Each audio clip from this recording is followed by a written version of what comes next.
We flip the calendar to September. Now it's the 2nd, but the normals have not changed, and I like to just put a cap on what we're going to be seeing here. So the normal high for September 1st, 79 degrees, the normal low 52. We keep losing all of that sunlight. And of course, for the Bismarck numbers too, it's not much different. The normal precip about 1.5 inches, 1.75 inches.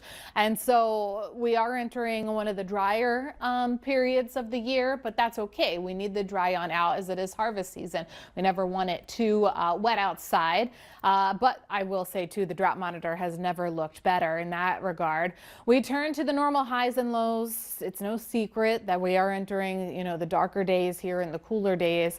And then I started it at least once we came to an end here in January. I left off February because that's when it does start to go up. So what this means is we have a long ways to go. I mean, the high next month for October 1st, 66 degrees to then November 48. So we're really going to trim down those temperatures, and it already starts for us with 2 cold fronts coming through. The first one is now bringing in some of that smoke to isolated shower activity. The second one is tonight, where those temperatures are taking a dive. So what it feels like outside right now in some places that are in the 60s, that's going to be the daytime high come tomorrow. Not to mention too, there's also the frosty potential as we go into our Saturday morning. For some, maybe Friday, but I'm starting to think not, just because the winds are going to be a little bit stronger still. You typically don't have some gusty winds and frost in the same morning. You need calm winds, clear skies, and so that's the magic that we're going to need for that to develop potentially will be on our Saturday morning. In the meantime, near surface smoke has certainly been brought into the area. There's definitely that haze in the sky, and that's the cold front number 1. But cold front number 2 begins to clear that out as far as tomorrow goes. So that's where we're going to see the improvement.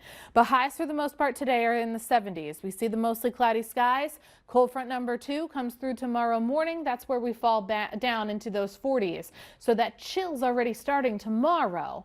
But look at the daytime highs in the 60s as a Canadian high starts to build.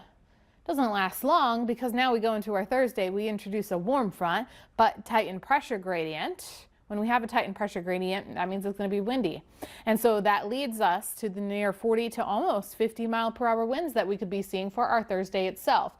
So even Wednesday, those winds start to pick up, but they're out of the north, hence the cooler air.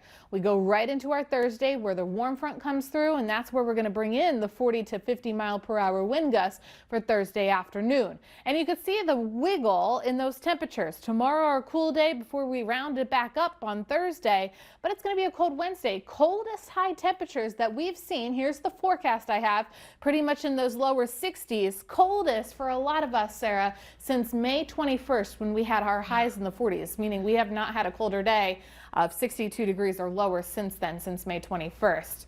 But that's coming tomorrow. Oofta, I'm not ready. Yeah, me neither. I mean, even those lows. Look at that 38 Saturday morning. Let's not have frost. How about? No, I hope not. It would be about 2-3 weeks early. Yeah, I think so.